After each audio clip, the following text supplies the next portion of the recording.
Hello, my name is Philip Radico, and I am the director of the Genesee Valley Wind Ensemble. Today we are recording and sharing our conversation with composer Laurence Tallman about his piece we are premiering titled Dark Ride.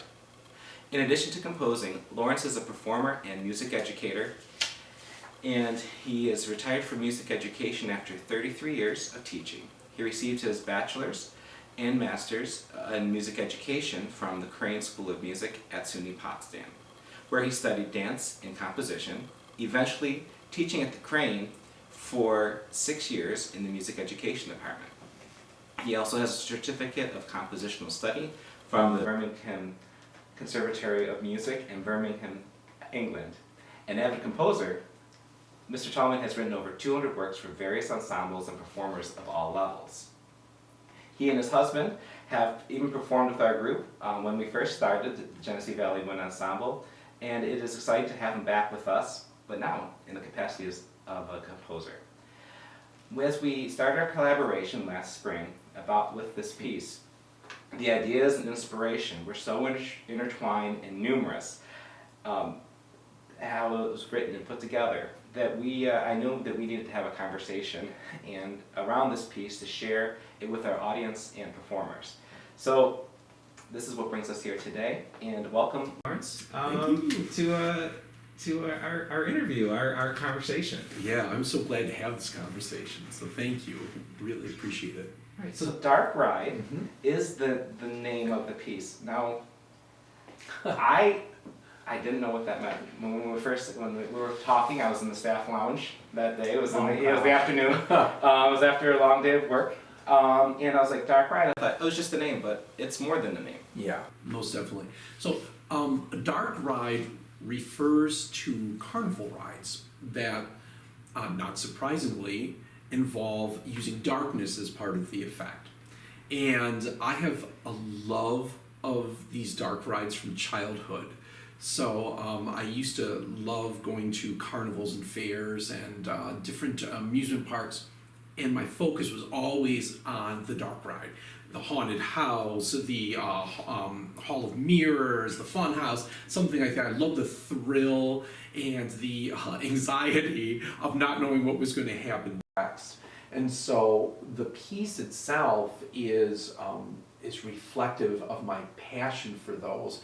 And it's an unabashed autobiography, actually, of a travelogue of all of these different dark rides that I remember as a kid.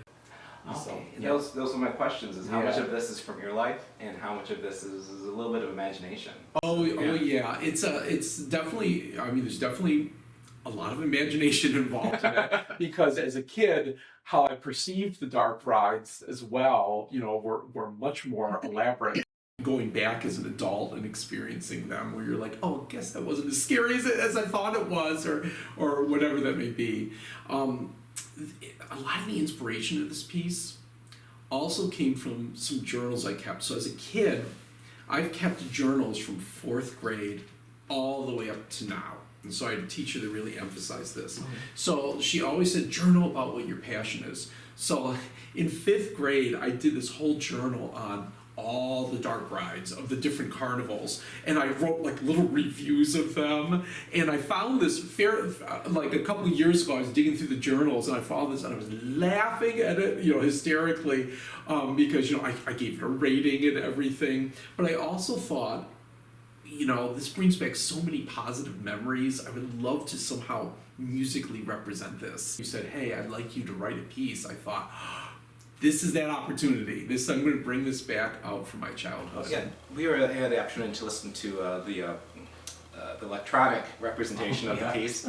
Laurence came to one of our board meetings, and he was able to play some of that for us. And with that, were you trying to encapsulate also like a piece of time or history, or kind of like a snapshot in a carnival history? I don't know if I'm saying that. Okay, no, that's a good question. This particular piece encompasses a huge chronological development, really, but it focuses on those rides and experiences that are kind of like the end of the 19th century, flipping into the 20th century. A lot of them weren't as mechanically advanced, certainly as they are like when you go to Universal Studios or Walt Disney World or something like that. But so they had to depend upon a lot more of natural effects, lighting, fire, water. So a lot of these were often done with boats going through, like chambers and tunnels and things like that. Tunnel of Love is a dark ride, technically. Right. As the mechanics became more involved, a lot of the time there would be a track that would take you through.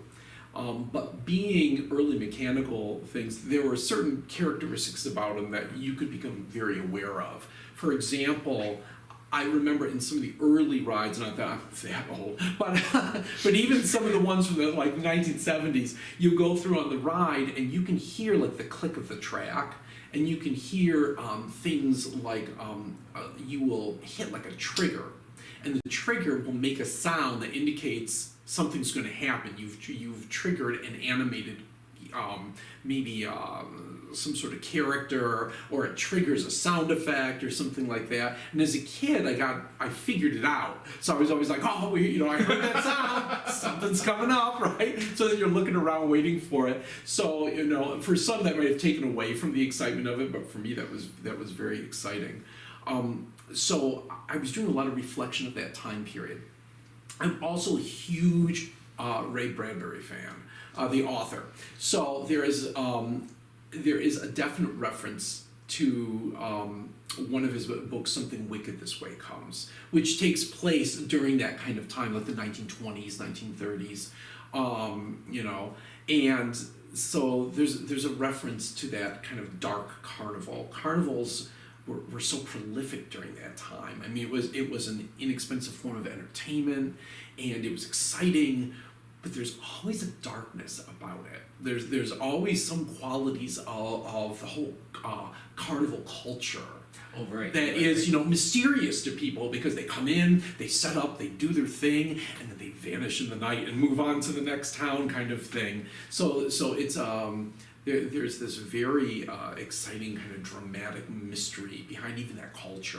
One of the questions I had coming into it was talking about your process a little bit. Okay. And you referenced that you had to use journals. Right. Okay. And then I guess maybe, where the process might take you. Several different components to this. So the journals were inspiration. There's no doubt about that. In the same time, I was trying to pitch a piece to some other ensembles. I had this idea for a piece called The Wild Mouse, which was a very popular roller coaster. It was at Roseland for a while, I do believe, and I apologize if I'm wrong with it historically, but it was definitely moved to Olympic Park in Rochester. And it was this quirky ride that had lots of twists and turns. It wasn't your typical roller coaster. And as a kid, I remember thinking it was terrifying. It felt like it was going to fall apart the entire time you're on the ride. I think that was the most terrifying part of it. But I remember as an adult, I thought, wow, I'm gonna write a tone poem, like a sonic portrayal of this piece for it. So I had some sketches that worked their way and were reworked into this piece. Ray Bradbury influence of the journals. And it all led to, okay, so how do I want this to unfold? So I basically wrote myself a story and then took myself through my journals. The whole idea of having this character, I nicknamed him Jim. There's Jim's theme in here. That's a direct reference to, started by developing that theme. That was the beginning of the process after getting all of this. And seeing how would Jim experience this? I think one of the most exciting things about this piece is the story, and how you're going from different parts of the through the ride. So we were talking before we sat down. You're onto some other pieces now, so so it was kind of like what is that order, and I'm still working through that myself. Could you want me to take you through it, so to speak? Yes, okay. Please. This is what will get people, I think, in the seats. All right. So the end of the piece itself, I established just the environment. So the very opening, the introduction, that is establishing night, like a summer night. So there are a lot of kind of ethereal sounds, a lot of low flutes, clarinets in that what's called the throat register, which is also a very ethereal kind of gauzy sound, marimba, all of these sounds that have this kind of gauziness that to me was kind of like the seamy quality of summer nights, where everything seems to be in this kind of haze. Right. And it's being kind of burned off from the day. So I try to establish that mood. Then all of a sudden a saxophone comes in, an alto saxophone with Jim's theme, and the boy appears. And my image was the boy is sneaking into the carnival at night to experience, to just check it out as kids will. I can't say that's autobiographical, so just so you know, Mom, all right? but a fantasy, I will say that. Yeah. I always thought, oh my gosh, I would love to sneak into a carnival at night and Right. explore all these things, right? Yeah. So then Jim's theme, and I chose the saxophone because that's the instrument I started on. Was on saxophone, and there's so many emotions you can elicit from this instrument, and it's uniquely band. It's usually not an orchestral instrument, so I wanted to kind of place that as a wind ensemble band instrument to kind of highlight that. I could have chosen other sounds like an English horn or something of that nature, but this is, truly true to the wind ensemble fabric, right? So anyway, so Jim's theme, and around Jim are all these kind of what I call squiggly sounds from like bassoons and low clarinets and things that are kind of those little sounds at night that are could be insectal, they could be all of these little things, right? So Jim is walking amongst these sounds, and then all of a sudden the night sounds kick back in, but they become broader, and we have this like, there's the dark ride. Like he finds his favorite attraction. And suddenly this trumpet comes in, this muted trumpet with a plunger. So it's got this kind of obnoxious rude sound that represents this kind of phantasmal carnival barker. That's basically calling to him, and it's written in a way where there's actually a passage like hurry, hurry, step right up, all that free tickets to the dark ride. So you can hear the performer like has those so kind of thing, right? And Jim is not shockingly hesitant. It's a little creepy, but he steps up to the plate, so to speak, and decides to get on the ride. And then the ride starts. And you can hear the click track right away. There's a wood block going tick, tick, tick, tick, tick, tick, tick. So it's kind of setting up the click track. And then the Go ahead. The click track goes throughout the whole piece. Correct. And it's just tossed back and forth between different instruments. So it's either in a running bass line or it's in a percussion instrument. So there's some sort of track that keeps you going. And then I have the performers actually sing for a bit. That's right. And so they have to kind of like, there's kind of like spectral voices as the ride kicks off. And so far, everything's been in this kind of waltz feel throughout the piece. And now we're in a very mechanical 4. And it just kind of clicks into this ride. This bass line kicks in. And the bass line is representing the track of the instrument, or the track of the ride. As the ride goes through, you'll hear throughout it this clapping sound from an instrument called a clap trap, which is like 2 pieces of heavy 2x4 that come together like a whip almost and go. And that's my homage to the triggers, Right. to let you know that we're entering another section, another domain. So right away we go into a section I call Bats, Rats, and Creepy Crawlies. And that has all these very dissonant sounds and uncomfortable sounds that build and build and build as if you're being surrounded by all sorts of insects and things. It goes from there into a runaway ghost train. My inspiration from this is from an old ride that was abandoned at Walt Disney World called Mr. Toad's Wild Ride. It was a dark ride, and some people out there may remember this, and if you are, I know how old you are. And as you go through, there was a part in the ride where all of a sudden went dark, and this light comes, and you hear a train coming, like it's going to come head on with you. Uh-huh. And as a kid, that was the whole reason to go on the ride. That was creepy every time you went on it, even though it wasn't supposed to be scary. So there's this runaway ghost train with all these metallic clambering sounds that are played on brake pads, and it's just really intense. Then you kind of, no pun intended, you ghost out of that section immediately into what I call the not so fun house. And that has all sorts of just interruptive sounds in it. These bulb horns are used in it, like car horns or clown horns, to give this jolting effect of sounds. Meanwhile, the performers have to laugh throughout it. They have timed laughter in different levels, and it's creepier than it is fun. I always thought fun houses, honestly, I thought were far creepier than the haunted houses, Right. Because they weren't funny. They were disorienting, and so I try to create that effect.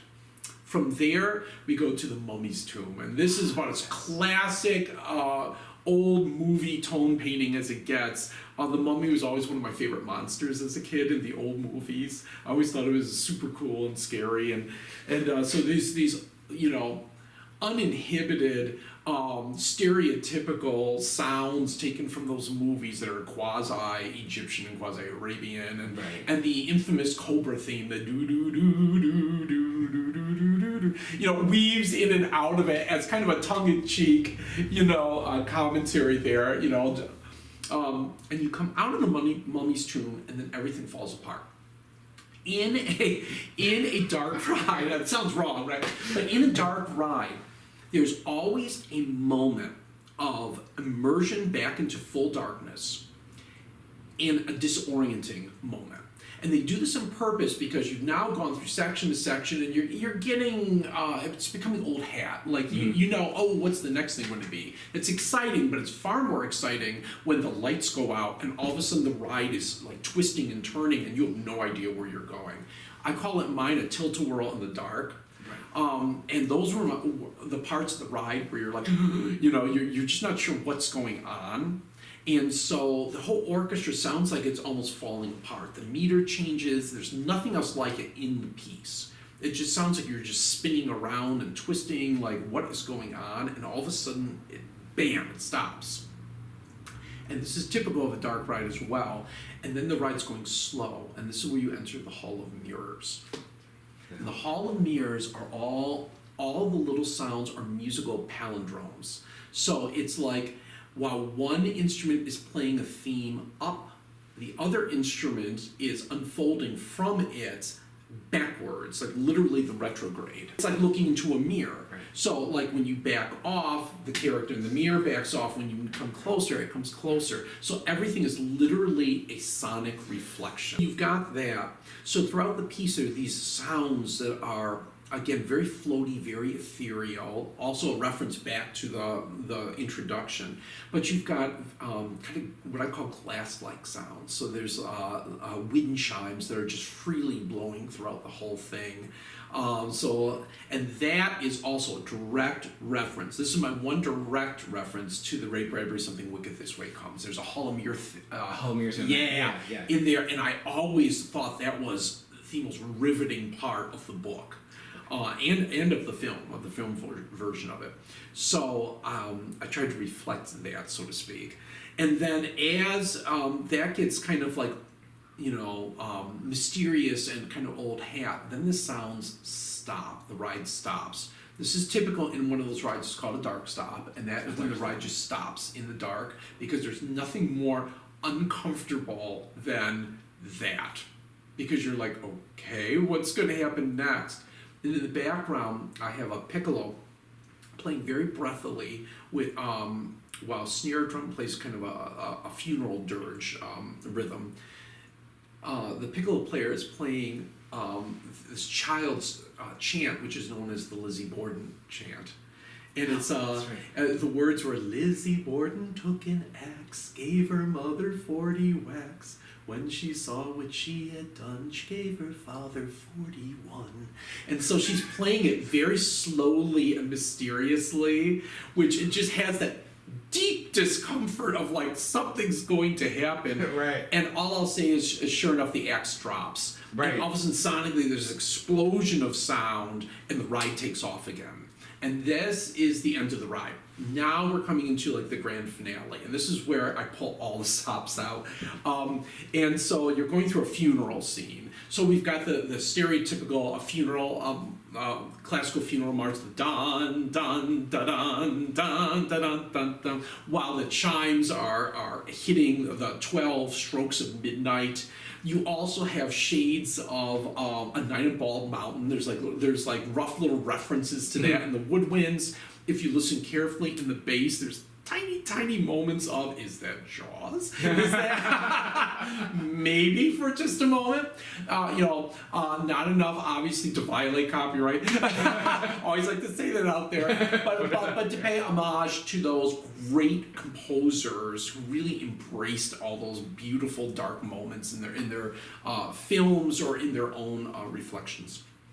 And then all of a sudden, it builds, and it stops. And you hear this oboe play pum pum pum, which is a little reference to a piece by Saint-Saëns called Danse Macabre, which means dawn. The ride has come back out, and it's dawn, and the ride's over, and you can breathe.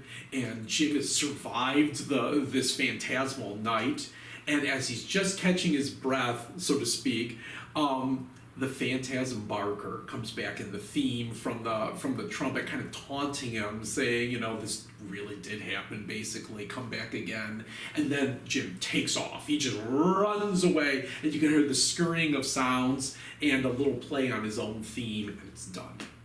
Well, we've covered a lot of ground. Yeah, we certainly have. This has been fantastic. Is there anything you would like to add or leave us with about the piece, about yourself, about composing, anything that maybe we missed? If anything, I'm really hoping that our audience, our performers, our community really gets to experience the dark ride. I really hope that when they get into that theater to hear the group and the ride starts, that they are truly on the ride and will allow themselves to be that kid and get on the ride and take the risk and go for the journey and just have fun with it. Have that, become a kid again, and just allow yourself to enjoy the ride fully. But get on that ride. Get on that ride. I love that. And we hope that you will come out, join us when we perform this piece. It'll be coming up soon. It'll be all over our Facebook, our website, Instagram, Twitter. I think I have them all. So we look forward to seeing you at our concert. We look forward to the group coming together to perform this piece. And Larry, we thank you so much for your time. Oh, and thank you for the opportunity. I'm very excited. Thank you so much. I look forward to this piece, and I look forward to our next collaboration. Excellent. Thank you.